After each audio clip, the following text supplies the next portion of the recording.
So, good morning and welcome to everybody to our today's webinar, Emulsification Imperfection.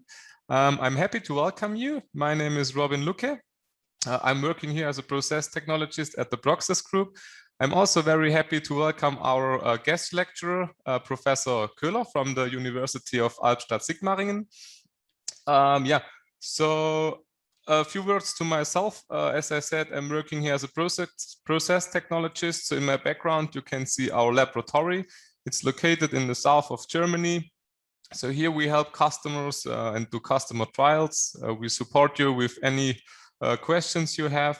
We do troubleshooting with your products here and also on site. And we help you on startup when you buy a machine. And also we do some seminars as today or some webinars in these times. So give me a second. Yeah, as I said, welcome to our two-day webinar session. Today is the first day. The topic is emulsification imperfection. So in the background, we will have some experts. You also see them in the screen, Mr. Martin Koch and Mr. Mark Köstlin. So if you have any questions, feel free to use our chat. How we use the chat, I will show you in shortly. So normally, automatically the video and the audio is stopped. So if you have any questions or comments, you can use the questions and answer button. So just type in and send your question anonymously to us. And also a few words, the webinar will be recorded. So later, if you want to have the webinar again or have the slides, we can share this with you. Before we start and have a look on the agenda, I will say a few words to the ProXES group. The group was established in 2015. We have now around 400 employees. Together, we have a big expertise in the processing field of cosmetics, food, and also pharmaceutical and chemical industry. As I said, now we have 3 companies and we work together, so we have one big force. Our aim is to support you the best way we can do. We have a lot of different machines, so almost for every process we can try to help you with a suitable machine. We have over 100,000 machines running over the world at the moment. Over the world, we have 9 subsidiaries. So if you have or you need contact, you can contact us everywhere on the world. Yes. Some words about our core fields and core applications. So we are quite big in the food industry. So a lot of customers know us from mayonnaise and emulsified sauces.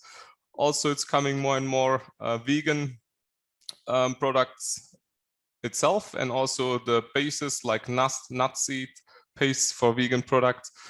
Chocolate and ketchup is quite common. Baby food, ready meals like stew, soups, and sauces. Also in the field of bakery. And for example, also the mustard field, we are quite strong.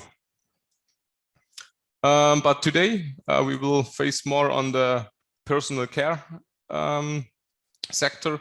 So here on our machines, we can produce ointments, toothpaste, or nail polish, for example. Also in the pharmaceutical field, we produce soft gels, any creams and lotions. And again, in the pharmaceutical, if you want to mill any APIs, suspensions, and for eye drops, for examples. And then also in the field of decorative cosmetics, like lipstick pastes or makeup, you can produce with our machines. And also shampoo and shower gels, for example. Another field is the chemical sector. In the chemical sector, we can produce in our machines paints, for example, ceramics, any fertilizers, any chemical suspensions where you want to reduce your particle size. And also we are quite strong in grease and lubricants. So this as a short introduction into the ProXES group. Now a look on the agenda of today. So the first part, our guest lecturer, Professor Köhler, will show you a deep dive into the world of emulsification. So here you will see everything about the basics of emulsification. And in the second part, I will give you a short introduction into some ProXES equipment for emulsification. And the last part will be a video. In the video, we will see how we produce body lotion. We will start to produce at first a gel, and then we will produce out of the gel an emulsion. So we feed the oily phase to have in the end nice body lotion. Perfect. So I will hand over the word to Mr. Professor Köhler, and he will give you a short introduction to himself and then start with his presentation. So I will stop to share my screen and hand over the... Yes. So now you should see my screen, hopefully. Yes, perfect. Okay, so I think then at first, may I introduce myself. My name is Karsten Köhler, and yeah, I did the study at first business engineer in Karlsruhe at the KIT. And the starting point as I get in touch with emulsification was in my PhD, where I looked deeper into high pressure homogenization, which will be not the main focus of the talk today. But that was also the field where I came in contact with food emulsions. I then had, after my PhD, as a group lead in Karlsruhe for around 3 years, where we did nearly anything out of emulsions, so not only food, also chemicals and cosmetics and pharmaceutical emulsions.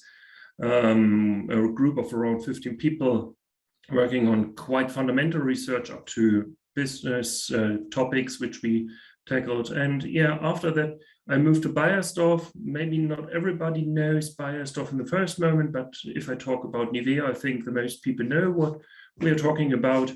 And I moved then, after 3 years out there, I was a process engineer, developed processes for worldwide enrollment of products.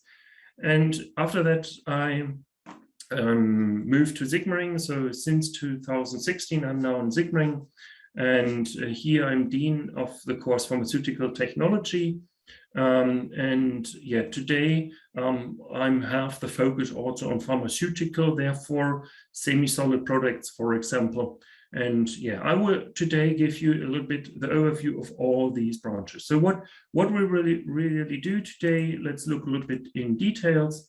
We will start a little bit with basics to bring you all on the same status, let's say. Then we will look on to scale up, which is of course often a challenging point to get the products out of the R&D to the production. And I think that is the point where also the machinery, which will be one of the main focuses today, get in touch. And then we look a little bit, how do we really can process these emulsions?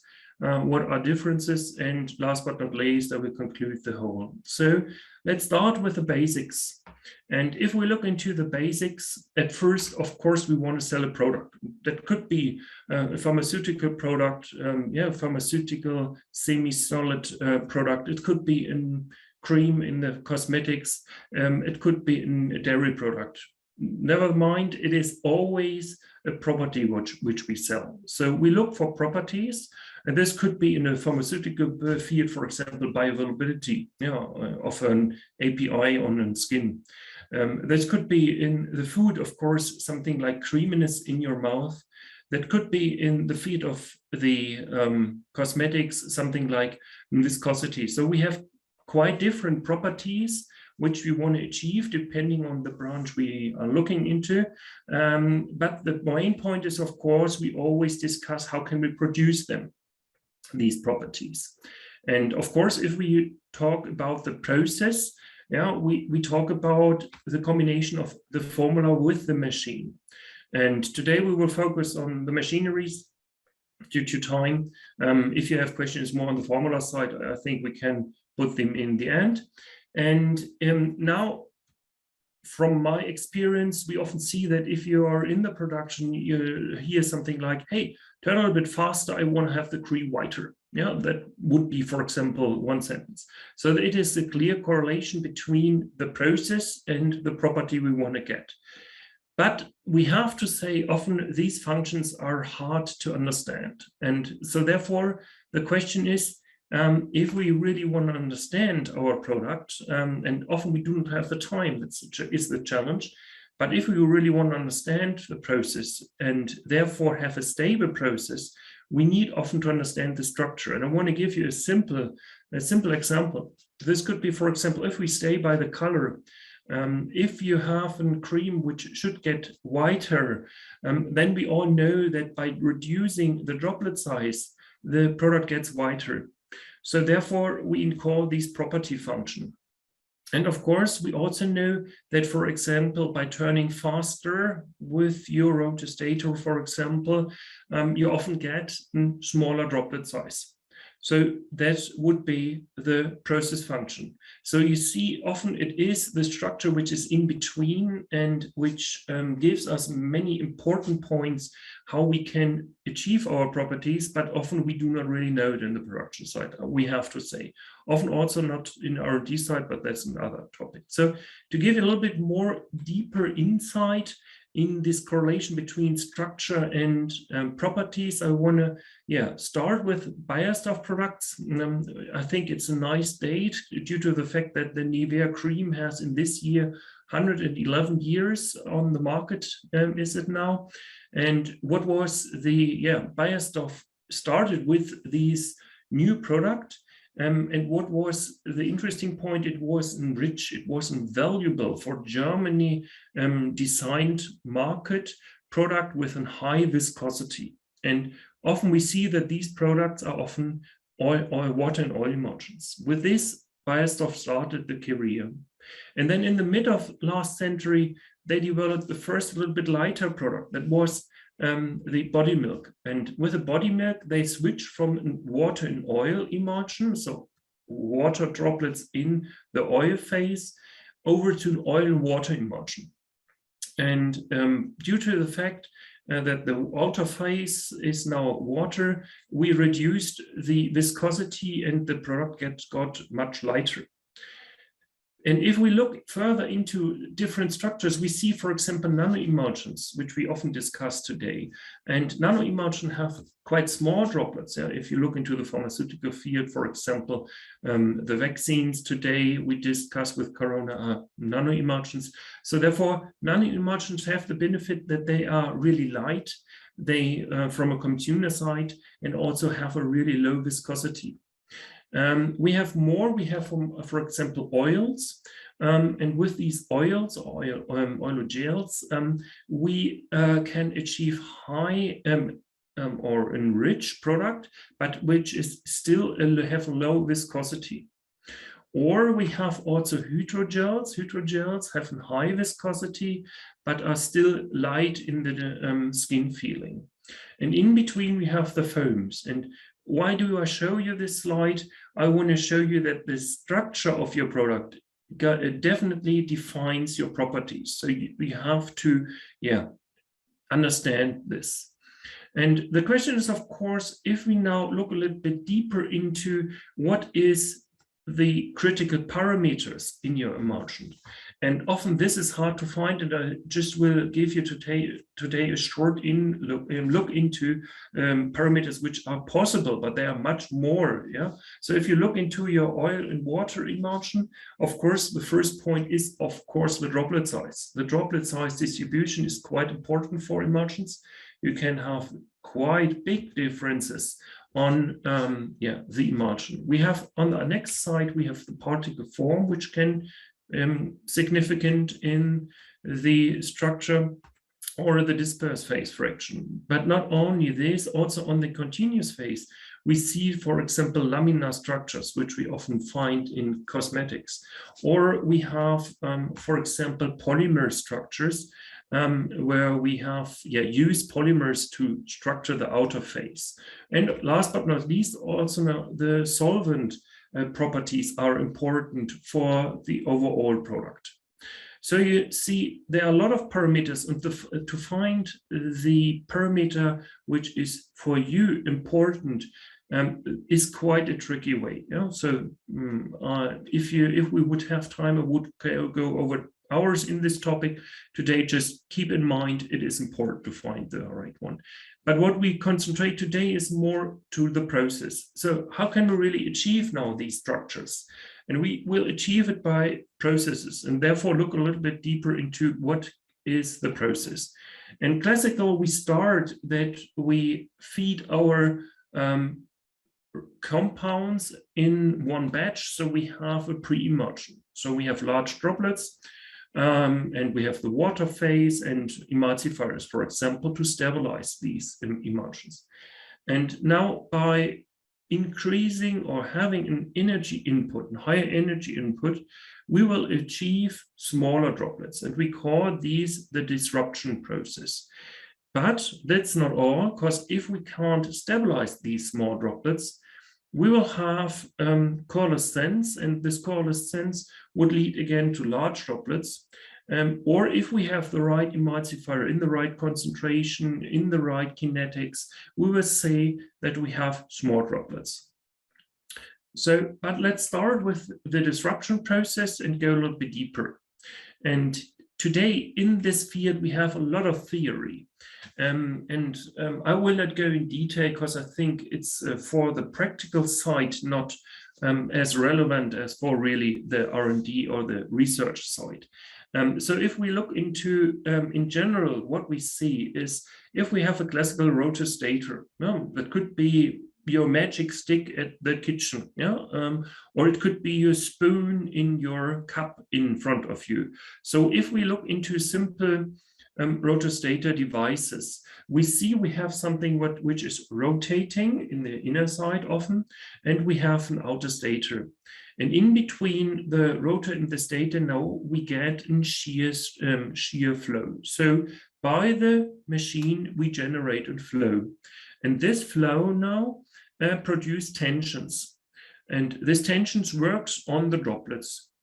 And we can calculate them today, because this is a simple model, how we can calculate it. So in this simple model, you see we have here the shear gradient. That means how fast is the rotor moving against the stator and how much is the gap size in between. Multiplied by the viscosity of the product, we see we get the shear stress, which is the tension which works on the droplet. But this is a quite simple model, and we have a lot of critical assumptions in this model.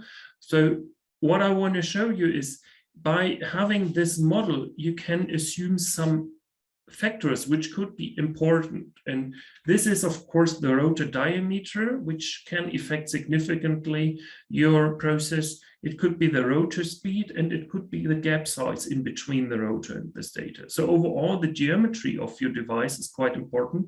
And further on, the speed by turning is important. So out of theory, we see a lot of parameters which are important, not only, which is often by the starting point, the only value, the rotor velocity, which you can adjust directly on the machine often. So, and the theory is quite complex, and now the question is, have we anything what we really can use in the production, so really in the praxis? And yes, there are more simple concepts. And one concept I just want to show you is the energy density. The energy density concept is, the basic idea is that we not calculating the tensions really on one single droplet anywhere. We do it for the whole batch. And this we do, by the way, that we say, okay, we measure the energy divided by the volume, which is classical approach for batch process. Or we have the power divided by the volume stream for a continuous process.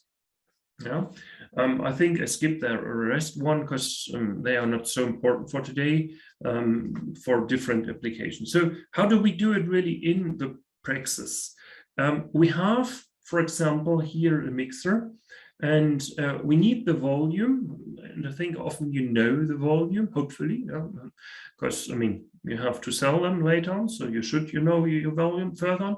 You need the power consumption, and also this I see that we have often today in production the possibility to measure this power, and by these two values we directly can calculate here the energy and then the energy density, which is a mean tension. And with this, I want to show you in the next slides a little bit how we can really in the praxis realize a model which has benefit. Okay, so let's, before we go in this theory a little bit deeper, let's look into what are machines which are available on the market. In general, we can classify all the machines on the market today in 4 segments. The first segment is the rotostator devices, and they are the most often used devices. We have then high pressure homogenizers, we have ultrasound devices, and low pressure homogenizers. But let's start with the rotostator, and I think the most often used device is a simple styro tank. So we have quite different styros. I think I will not go in detail today. They are quite different styros, but it is the simplest way to produce an emulsion. We have then colloid mills. Colloid mills are also quite often used. I think in the lab scale, the UltraTorax is the most used device, but we have also in production scale quite different rotostator devices. Further on, we have colloid mills, we will look a little bit deeper into. And last but not least, in the rotostator area, we also have extrusion devices. Extrusion devices are today an upcoming segment, especially in the pharmaceutical field, for high viscous products, but also this I will not go in detail today. Next to the rotostator devices, we have the high pressure homogenizers. High pressure homogenizers are classical flat valve coming from the dairy industry, so were developed for homogenizing milk. But today we have much more on the market for specific applications, especially for low viscous products. So for example, microfluidizer is another opportunity in the high pressure homogenizing field. What we see also is quite common used in the field of labs is ultrasound. Ultrasound has the big benefit that you also have a high energy input, and it's quite a simple device in handling. So therefore, also here we see it's quite often used. I haven't seen it really in production scale so often, so therefore I will skip this for today and go not in detail. And last but not least, we have low pressure devices. Low pressure devices are also on my view a niche application. The simplest one are just static mixers. Static mixers do we see sometimes in continuous productions or in the pre-preparations of emulsions. And then we have, of course, microstructured systems, which are today a big research field, and maybe in some applications really an opportunity. I just put it here, for example, a rotating membrane machine, so a little bit higher sophisticated device. But we see there is a lot of in research field. Let's see how fast we see something in the production. Okay, so let's start now to go a little bit deeper into the rotostator devices. If we look into the rotostator devices, at first, styro tanks are the most often used as before. Why? Now, the big advantages are, of course, they have a simple setup. Now, that is, I think, the biggest benefit for of the all discussion. By the simple setup, we have often low operational costs and long maintenance intervals. And this is one of the also big benefits is we have them in all scales. Yeah, from working in an epi, So really milliliter scale, up to, I have seen up to 100,000 liter, so 100 tons devices. Everything is available, so you can do it in any scale. Further on, what is the big benefit? You can combine the different process steps. So you can homogenize, you can mix, you can cool, you can do anything in this device. And this is, of course, also quite flexible, and therefore we see it quite often used. So after this list, you would say, hey, why do we need anything else? And yeah, there are some challenges with these products, with these devices. So we see the first point is we have overall often just really low energy input. I will come to this point later. Then we have often broad residence time distribution. What does it mean? We see that we have often, for example, on the sides, particles which will not really get in contact with the styro area. So therefore we have, by this broad distribution, we often achieve only large droplets, which is a challenge. And we have often broad droplet size distribution, which is, by the way, further on the problem. And overall, it's resulting in long process times. And we talk here often over hours, which the process is running. By this long times, we sometimes see that we have generation of undesired byproducts, and also this is a limitation. So what can we do for increasing the low energy input? And here is a quite common way is that you combined your main mixer with colloid mill, for example. Yeah, we will see, go a little bit in the technical details later. The colloid mill, I think all of you have seen a pepper mill, so it is the same as a pepper mill, but we use it for fluids. So we have in the center the cone which is rotating, and in the outside the stator, so rotor and stator, and it is often also used for suspensions. So if you work with particle, it has a big benefit. Still, it is a low investment and simple handling, and therefore it quite often used. What do we see else? So as next, we see rotor-stator devices, and rotor-stator devices are also quite often used. We have complete different geometries available. We have different stages and so on. I will give you a short insight later. Often we combine them in mixer. So we have a mixer on the top, and then the tooth-rimmed dispersing machine down here, and have often a recirculation pipe. Why, I think we will hear later a little bit more in detail. So coming back to the energy concept. So what we often see is we have produced here a simple emulsion. And in the diagram, you see at first the mean droplet size. So how large are your droplets? And on the x-axis, we see the rotor speed. So how fast do we turn? And what we see is here, and this is quite typical, that we see if we turn faster, the droplet size decreases. Which we see really in the most products. And what we further on see is we used here 4 different devices. The red one was the smallest device. So the first number is the diameter of the device. And the second one is how the geometry is. So how many tooth rims we have. And so we see we started in red with a small diameter and not so many teeth.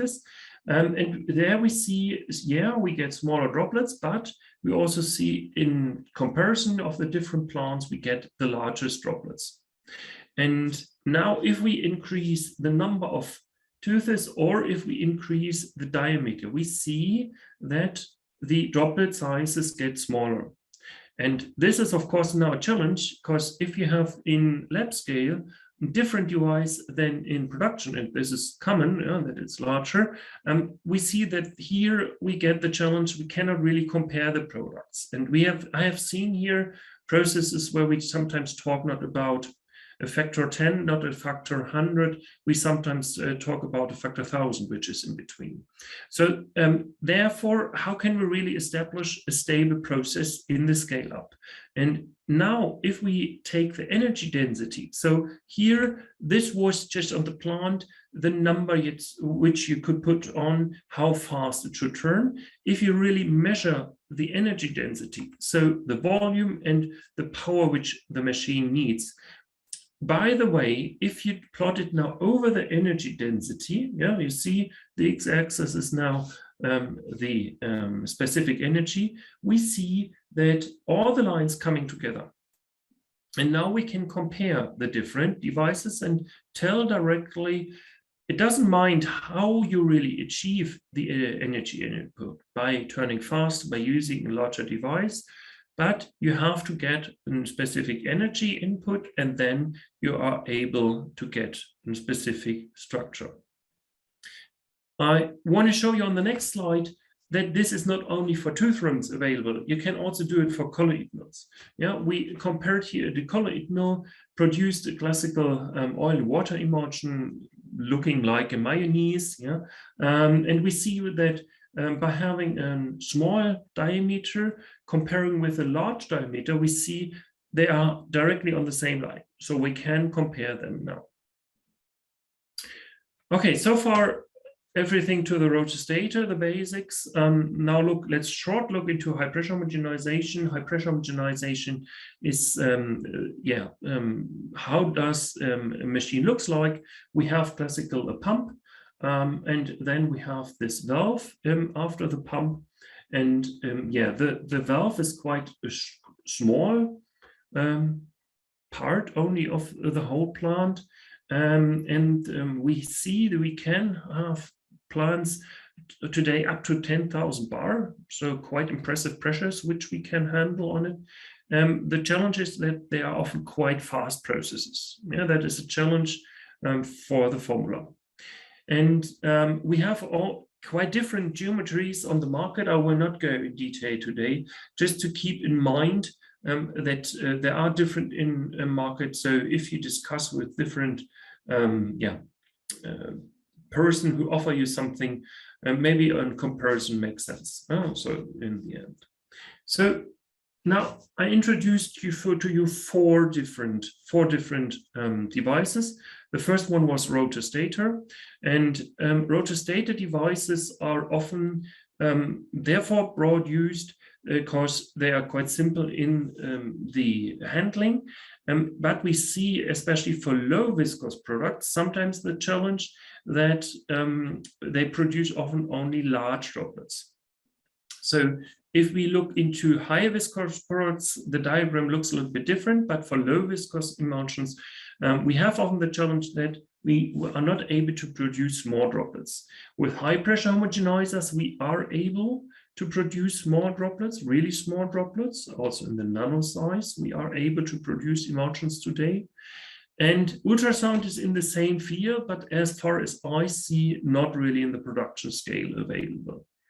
And last but not least, we see membranes or microstructured devices, which have a really low viscosity, low energy input. And this is, of course, a big benefit.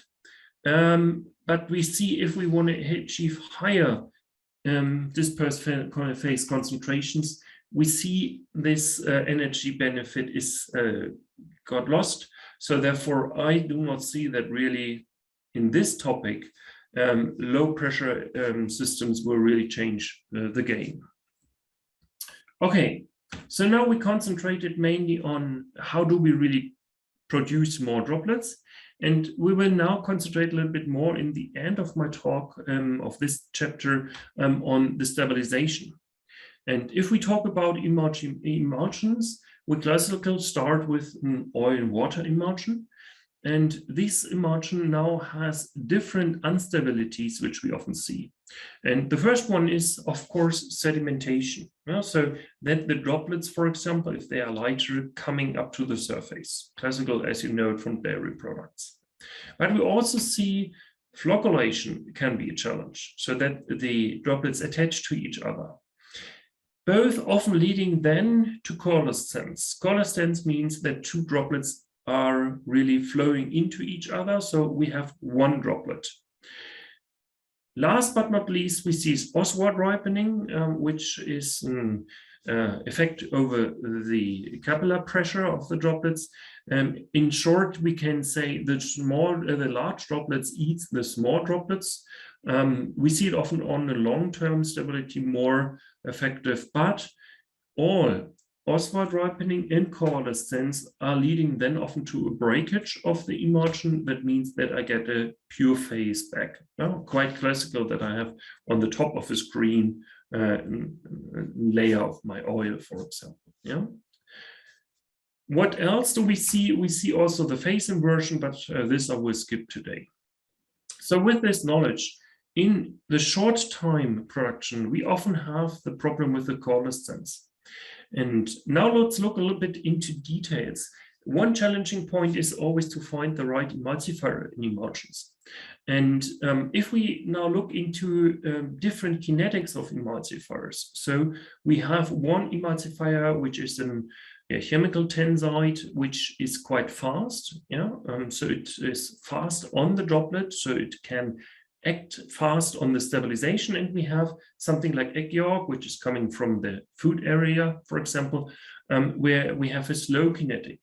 And if we now compare these lines, again, energy and density is on the x-axis, the droplet size is on the epsilon axis. And we see that by increasing the energy and we have a fast emulsifier, we see that the droplet sizes decreases. But if we use a slow emulsifier, we see that sometimes the droplets really increase. And this increase means I have a problem in the stabilization, which is quite common. If we have something in between, we also see that sometimes these lines are stable. So what I want to show you on this result is by doing these diagrams, you can understand what is your problem in the production scale. Okay, so that was the basics over what is emulsification. And now we look a little bit into scale up. And if I look back into my time, the first point in the scale up, the first challenging point was often that in lab scale, you often use different devices. Yeah? You have different devices available. In glasses, you work maybe in different ultra-trucks which you use, or different toothroom devices which are available, and you all use them in different ways. And the first big step is to understand leaving the lab scale means you go in one plant where you have to combine these devices now. And this is often in doing the first step to go into the pilot scale, for example, one challenging point for especially the R&D people. Yeah. But now if we look into the real scale up, we have, in the lab scale, typically the main focus on developing the formula. Formula means we are in the range of 1 or 2 kgs, in the pharmaceutical field is sometimes also smaller. And with these, we look, okay, what could be the right formula to really get these properties I want to have? And often the process is not really investigated in this area. And the next step is now, if we come from lab to pilot scale, which is in the pharmaceutical field, in the cosmetic field, often in the field of the 10 to 500 kgs, we have to look now, okay, is this possible really with our process? Is this comparable with our processes? And then if we really go to production scale, we move up to 1 ton or up to 10 tons, that is, let's say, the normal field. And there we really have then the challenge that we, on the one side, again, have to establish the process, which is also sometimes the challenge. But further on, what is the challenge is that we have the transition. What does it mean, transition?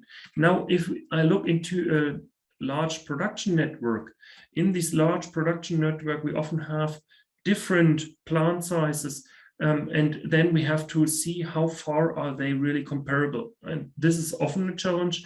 And further on, we have often different supply chain concepts. And with these supply chain concepts, of course, we have also challenges. And last but not least, let's look a little bit, how can we compare the different processes? And at first, what is the most often used is the batch process or a semi-batch process. But we also have, of course, available continuous processes or semi-continuous processes and alternative methods.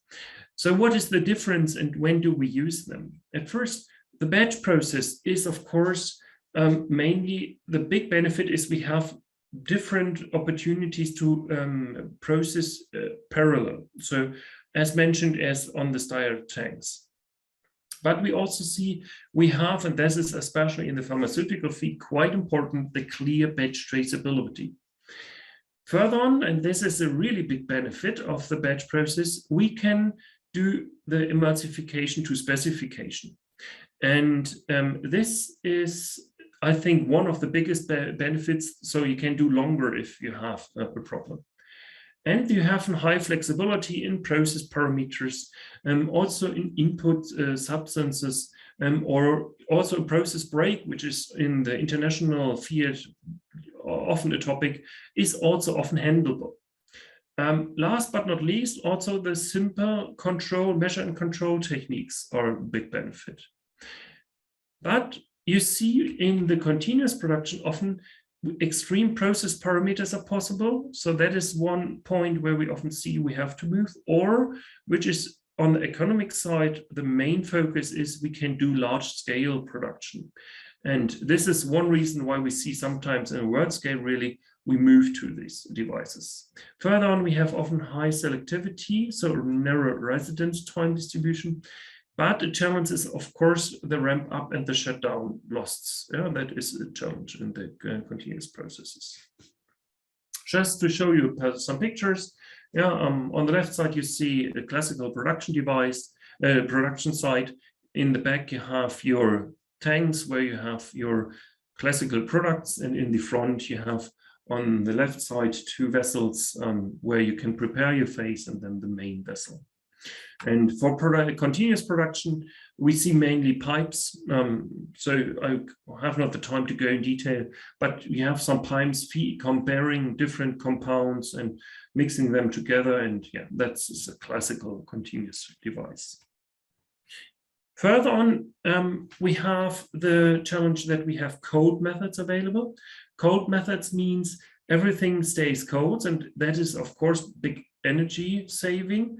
But we have to say often, for example, the fat phase have to get melted, otherwise you can't really produce a product. So therefore, we see this is quite often limited by just mixing together and then homogenize it. Therefore, we often have to go to a hot process. What is a hot process? We classically have the 2 phases. We heat them up to, for example, 70 degrees. And then we mix them together and often cool a little bit down to critical temperature, for example, 60 degrees. And with this 60 degrees, we do the hot homogenization, and then we cool down again. And often we have also cold homogenization, which is after your crystallization point by, let's say, for example, around 30 degrees. One big topic in the production is often these processes on the large scale plants running up to 8 or 9 hours. So often we see, can't we do it faster? And here is one big topic is hot cold. And how does it run? The basic idea is that you have a continuous phase, which is cold. So your water phase stays cold, and you suck into your device the hot phase. This has the big benefit that you have at first energy savings, which can be a upcoming topic in the next time. And which is much more important is we can do it much faster. We have sometimes seen time reductions up to 50%. So an 8-hour batch goes down to 4 hours. And I think this is one of the most important in the production scale, most important parameters. But we have to say the process becomes often more unstable. And this is sometimes a big challenge. The other way around, that you have your hot fat phase and suck in cold water, we see often has a lot of challenges. I haven't seen many stable products, so I think I would skip it just to complete the picture I have presented today. So to conclude, I have introduced you a little bit into the product design concept, and I think to understand is essential to get a stable production and a stable product in the end. Then I introduced you several machineries, and rotostat and high pressure are well established. Rotostat are the most often used devices. And we have then introduced the energy density concept to compare different devices and also to realize the scale up, to have really parameters to compare different devices. And last but not least, I have shown you now several modes, how we can produce emulsions from hot, which is, I would say, the most classical process, to hot-cold processes or really continuous processes, which are still an upcoming challenge. And last but not least, many branches tend in the moment still to world scale plants. I think this is the trend, and let's see, especially in the moment with the political developments, maybe there is a change, but therefore we see that in the moment a lot of large scale plants are planned. Let's see how this goes on. Okay, that's it from my side. Thank you for your kind attention. And yeah, if you have questions, don't hesitate to put them in the in the question area. Write it down. I think we have no time for question in oral in the moment, but maybe later on, if you have questions, you can come also to me. Yeah, that's it from my side. Perfect. Thank you very much, Mr. Köhler, for this very interesting presentation. So now we are perfectly prepared to have a deeper look into the ProXES equipment for emulsification. So I will start to share my screen again, and then we can continue. Okay, so this was the first part of our webinar today. So now I will have a few words on the ProXES equipment, what we offer. So in basic, we will have a look on the vacuum processing plants of FrymaKoruma. This is at one hand side the DinexH. So H stands for horizontal homogenizer. And then we will compare with the DinexV. V stands for vertical homogenizer. In this part, we will compare these two technologies and have a look on the pros and cons. Then we also will have a closer look to the FrymaKoruma VME, which we can also use for emulsification. And in the end, as I already mentioned, we will have a short look on a video how to manufacture a body lotion on the DinexH. So we saw already a few pictures in the presentation of Mr. Köhler. I will go now a little bit deeper into the technology of ProXES or FrymaKoruma. So here we can see the DinexH. So in principle, the heart of the machine is our homogenizer on the bottom. Then we have a process vessel on the top installed. And the homogenizer will give us all the time a flow, so in the recirculation pipe. And this recirculation, in the end, we will need for a top-down flow. And also here we see a big scraper. So the scraper, the agitator system, will give us a horizontal flow in the machine. Also, we have here some blades with holes and a vortex breaker. So in the end, as a combination with the top-down flow through the homogenizer in the recirculation pipe, and with the horizontal flow through our agitator system, we have a very good mix of our final emulsion or cream, for example. All of the products we feed directly into the homogenizer, so we can guarantee that all of our ingredients passes at least one time the homogenizer. For different processes, we have here installed a double jacket. So this is standard. So with the double jacket, we can, for example, when we do a hot emulsification, we can heat up our product phase before emulsification. And also later when we did, for example, a hot emulsification, we can cool down, as we saw already, to wait until the crystallization point and then to do a final homogenizing before we transfer and discharge the product. The transfer in this case, or the discharge, is here. So in the end, we will pump all the product through the homogenizer out of this pipe and go to a buffer, for example, or go directly to the filling. This depends in the end on your setup in your factory. After finishing the production of the emulsion, we have here installed some CIP nozzles. So with them, we can do totally CIP of the plant. So it's not necessary that you open the plant and clean anything manual. So this is all totally automatic. And the last point on the machine, I was talking about the vacuum processing machine. So the driving force for all of the raw ingredients feeding into the machine is the vacuum. So we have a vacuum pump installed. And while the whole process, we have vacuum on the machine.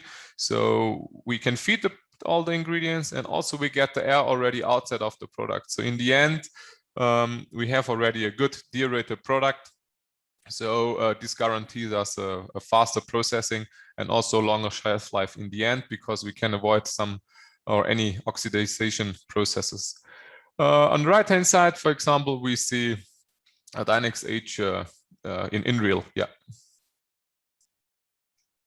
Now we will have a closer look to the heart of the machine, to our rotor stator homogenizer.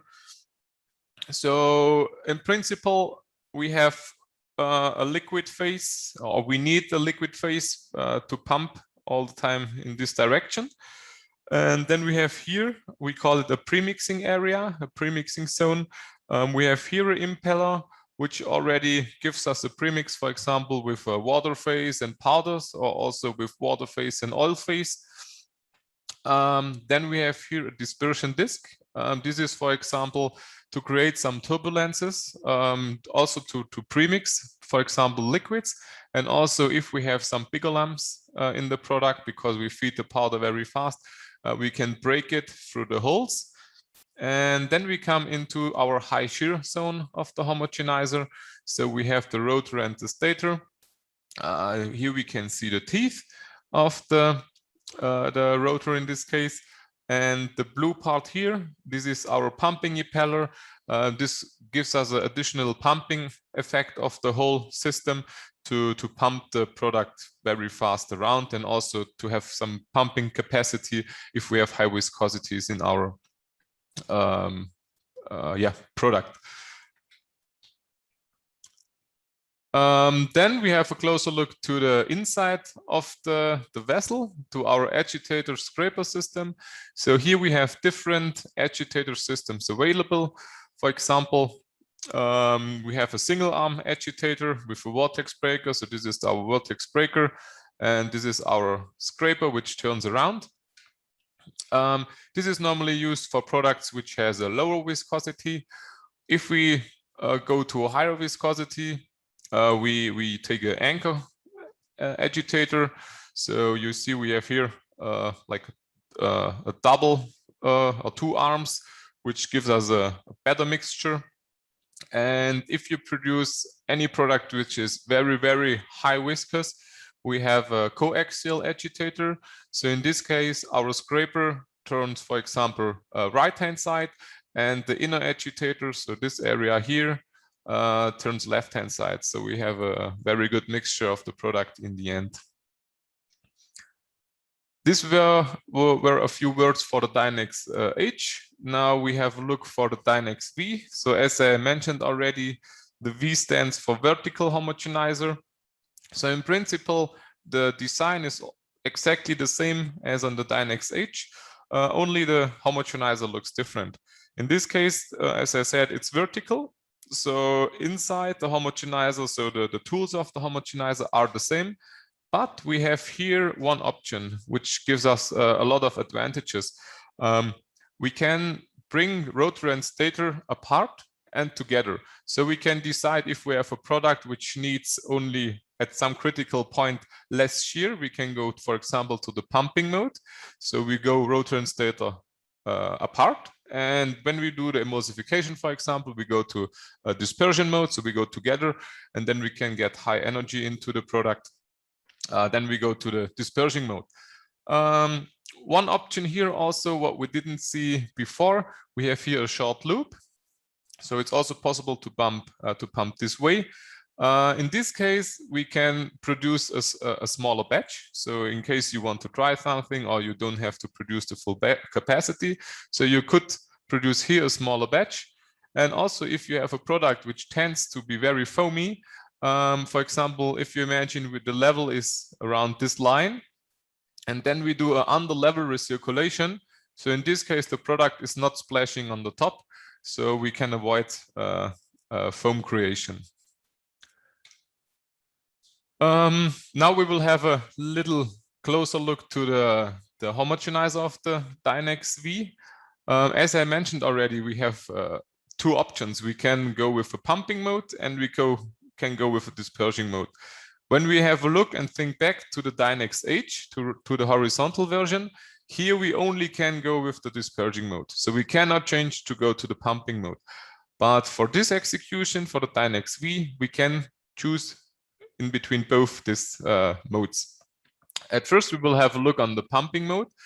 As I mentioned already, here we can go with a low shear for the product. So if you have a very critical product at some process step or in the end, which tends to be over-sheared, we can use the pumping mode to keep the abilities of the product. Also, we can use it if we produce, for example, some creams with a high solid amount, for example, a zinc oxide paste. We could bring the abrasives without the dispersing mode, so we can save also the wear of the homogenizer. We can use the pumping mode for CIP mode, so in this case we have a little bit higher flow. Also, we can use it for moving the product, for example, for cooling or heating. So this keeps the structure of the product more than when we give all the time shear on the product. And in the end, we can use the pumping mode also for discharge. And as I said, for CIP, for cleaning, the pumping mode is also very good, suitable.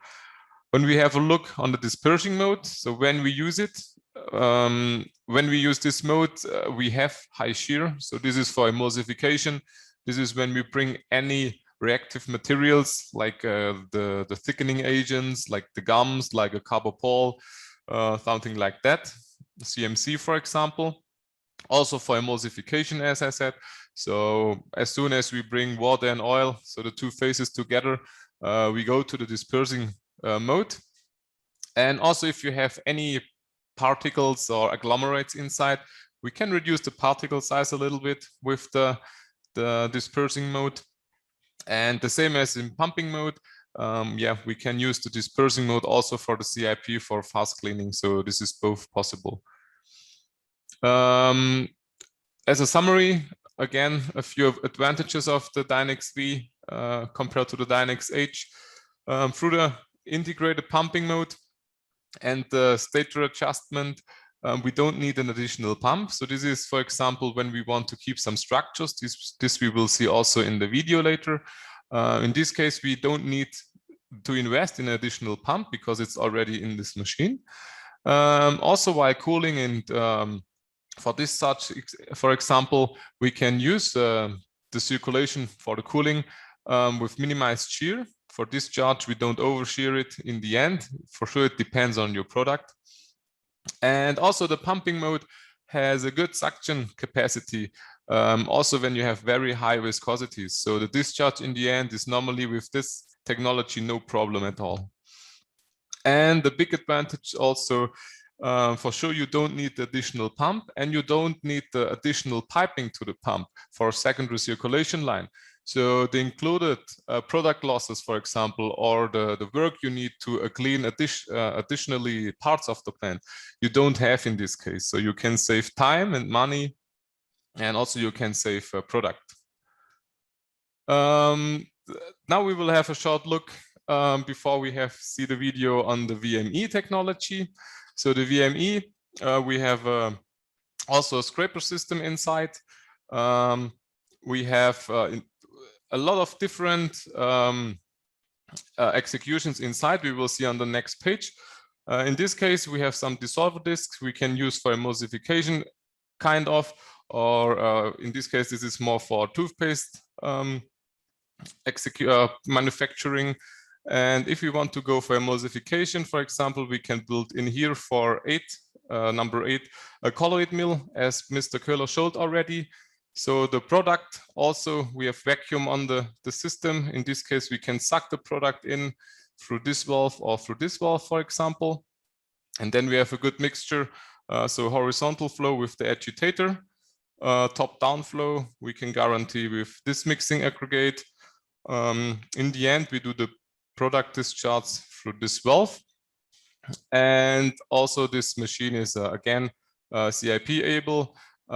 Here we need additional pump, which we don't need for the DinexH technology, because here we don't have a homogenizer. So we need additional CIP pump in this case. Some few information about mixing devices, which we can install into the VME. So for example, we can bring in a dissolver or a double dissolver. So this all the time depends on your product which you produce. If you want to disperse a lot of powder or just a little bit of powder.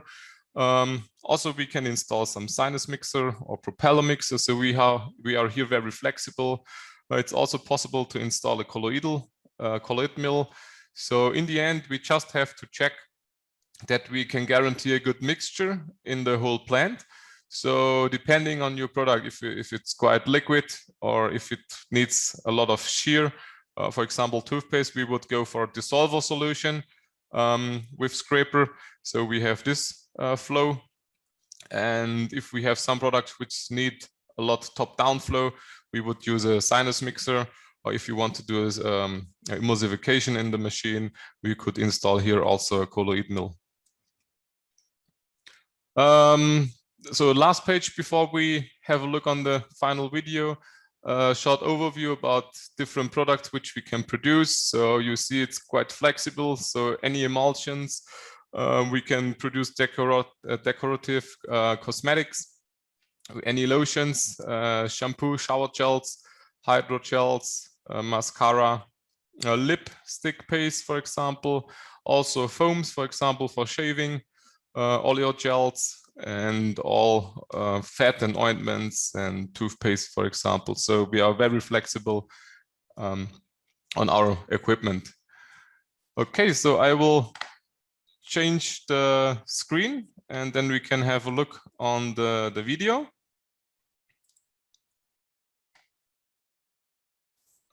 Okay. So then we start with the video. In this video, we will manufacture a body lotion. We will start with a gel, and then we transfer the gel into an emulsion.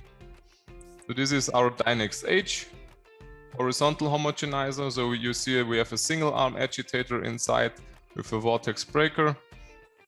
A short overview about the ingredients. So we have some humectants inside, we have purified water, we have the carbomer, which gives us the carbopol gel structure, some preservative, neutralizers, emulsifiers, and some flavors.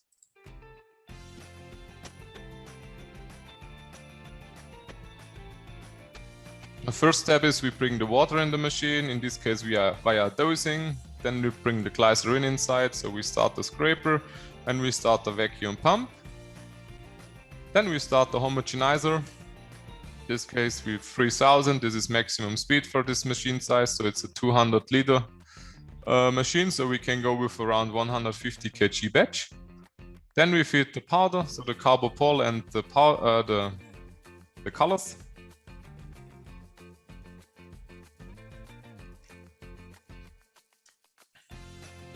Here we see again the working principle of the homogenizer. So with the rotor and the stator, we will cut the big droplets into small droplets.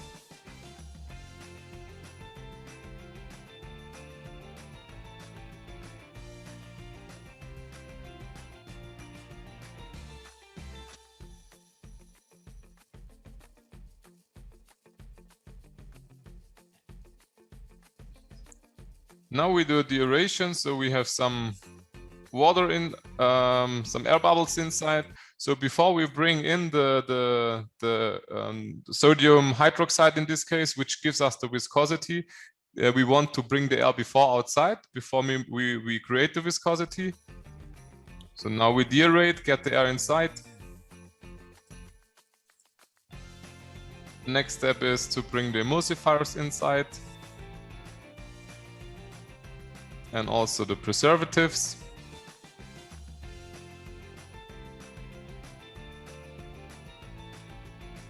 And this is our oil phase. So for bringing the oil phase inside, we go again to maximum speed, 3000. And then we bring it in and we create our emulsion.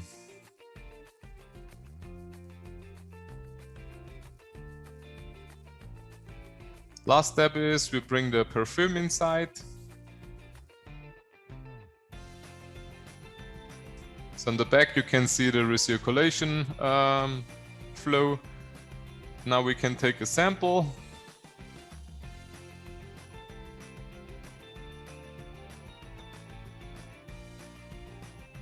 And now in this case, if we want to produce a lotion with any scrub particles, we have also a solution. So this is just what we also can offer. For example, the short loop, what we saw, the long loop.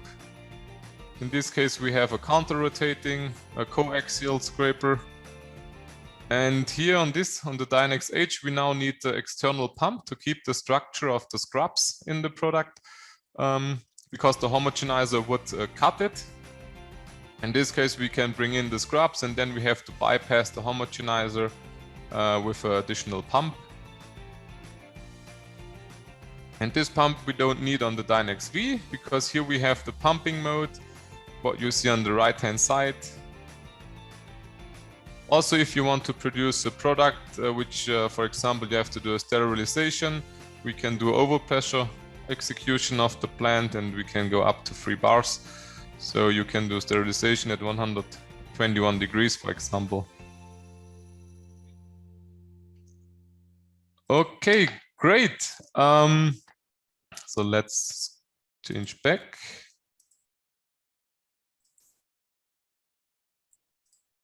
This was the short video. Now we are at the end of the presentation. Before we stop, I just want to give you a short overview about tomorrow. So tomorrow, the topic will be from lab to production, incorporating powders. So we will see some technologies to do this. And also our partner Impact, it's a cosmetic supplier. He will do the presentation together with my colleagues. So some topics are powder ingredients for cosmetics, some procedures and challenges. Then we will have a closer look to some ingredients and emulsifiers. And also we will show how to manufacture a zinc cream. And so this would be coming from Impact and also from ProXES. My colleagues will show you more details of the FrymaKoruma technology. So also, or the same, the production of the zinc cream in big scale. And then we will have also look on the particle size reduction. So we will see some ProXES equipment for milling particles. And also, if we want to bring in high quantities of powders, we will have a look on our new development on the powder. So it's an inline powder wetting machine. This will be also a topic. So yeah, that's the end of our webinar today. I can say a big thank you to everyone. Also, a big thank you to Mr. Köhler for his very interesting presentation. If you have any questions, now is the time you can just type in. So we will keep the session for a few minutes open. And when not, I would be happy to see you tomorrow again. And my colleagues would be happy. And yeah, maybe we see us in some time. Take care and have a good time. So thank you. Thank you also from my side, and goodbye.